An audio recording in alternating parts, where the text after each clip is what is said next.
What's better than a complicated website? A simple one. Simple websites are so important when it comes to building stuff online that people want to interact with. Frankly, when a website's real busy, it's hard to navigate. And it's no different with church websites. Oftentimes, church websites, they try to pack in the calendar and live streaming and all kinds of pictures, a photo album, a member directory, a map, and all these things on the website, and get very convoluted. And so today we're going to talk about a great principle of great web design, which is simplicity.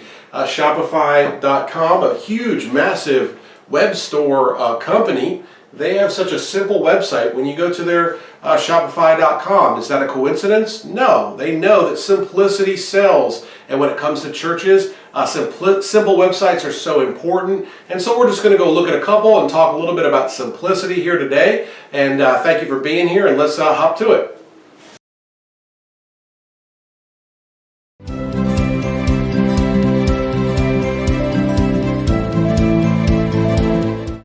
Okay, here we are looking at simplicity, simple websites. This is a great principle when dealing with website design. We're looking at our fundamentals of a great church website. It's got to be secure and it's got to be fast. And third on the list, it's got to be simple. Google kind of pioneered simplicity when it comes to web design.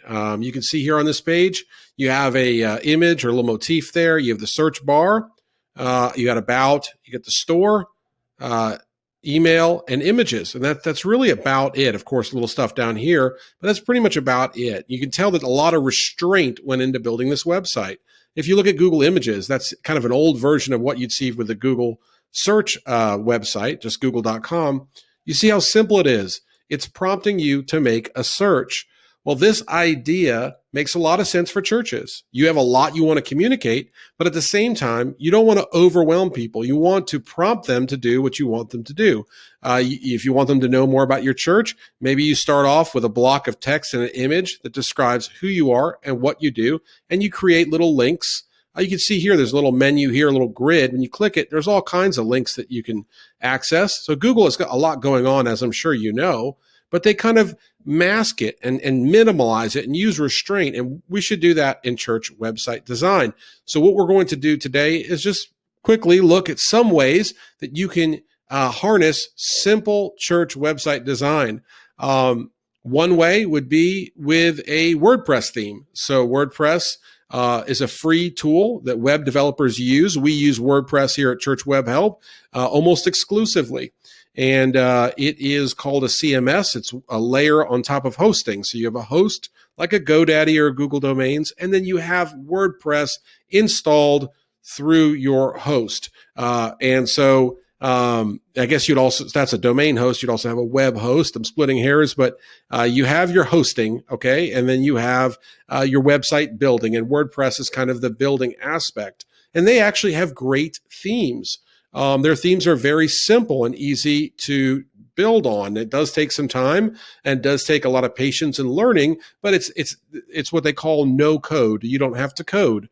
One example of a website built on last year's WordPress signature theme is Indiana 811.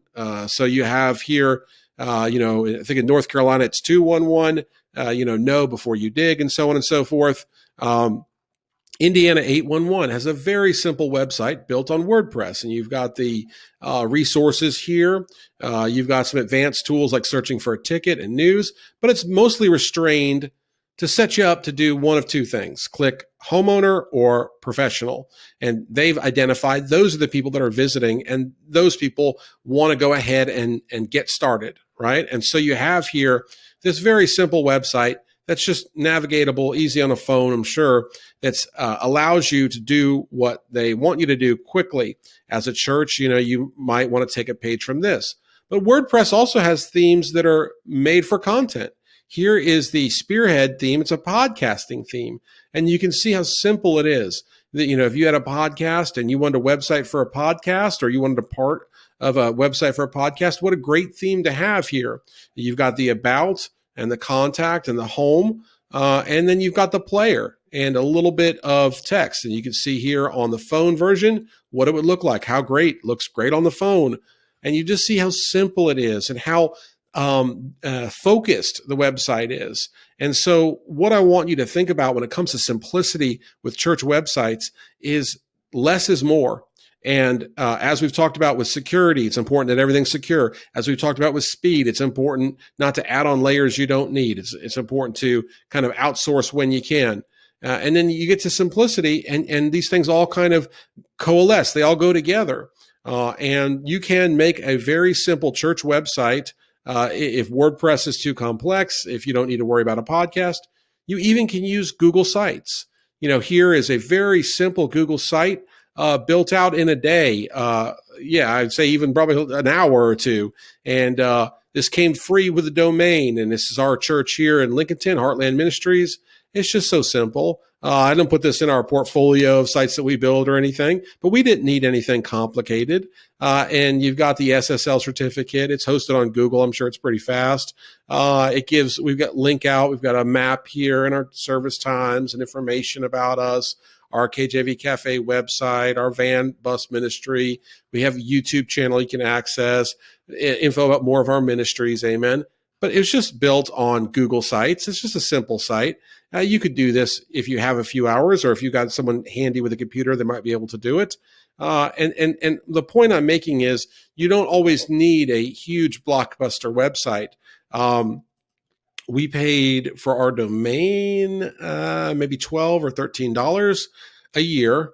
And then it's hosted on Google Sites, and that's it. And you're good, And then everything else, Google Maps, that's free, and YouTube, that's free, And so we're not burdening our church with a big expense. And at the same time, it's a little bit, maybe website 101-ish, but it functions, it works, and heartforjesus.org is easy URL to remember. So you have that. Going back to Google, it's all about simplicity. You want to have a simple, functional site that allows you to have people understand what your ministry is about. Talk to your congregation. Ask them, what are the 3 or 4 things you want to know most about a new church before you'd go and visit it? And they'll tell you, it might be a statement of faith. It might be meeting times. It might be, is there a Sunday school? It might be, is there a preschool? Get that information and present that, and then give people just what they need and nothing else. And, in the spirit of simplicity, I won't make it a long video. I hope this has been helpful to get your mind wrapping around what it means to have a fast, secure, and simple website. And again, we at churchwebhelp.org can help you if you need help, but maybe you don't. And that's actually a compliment if you don't. Leave me a comment. If this solved your problem, leave me a comment. I get a blessing from that. But just focus on what you need and nothing else. And remember that a website, like a home, you can add to it, right? So you might get a little cabin or a little cottage to start, and you add rooms as your family grows and on and on. I see that a lot in the country here where I live. And your website can be like that. You can start with version 1, a basic little thing, and then you can add as you see fit, as you have ministries and needs, and you let's say you start doing a podcast, you can always add this little theme to a section of your website or to a new website, and it's no problem. So don't get overwhelmed. Keep it simple, and I believe the Lord will bless that. So thank you so much. And again, this is Clark from Church Web Help.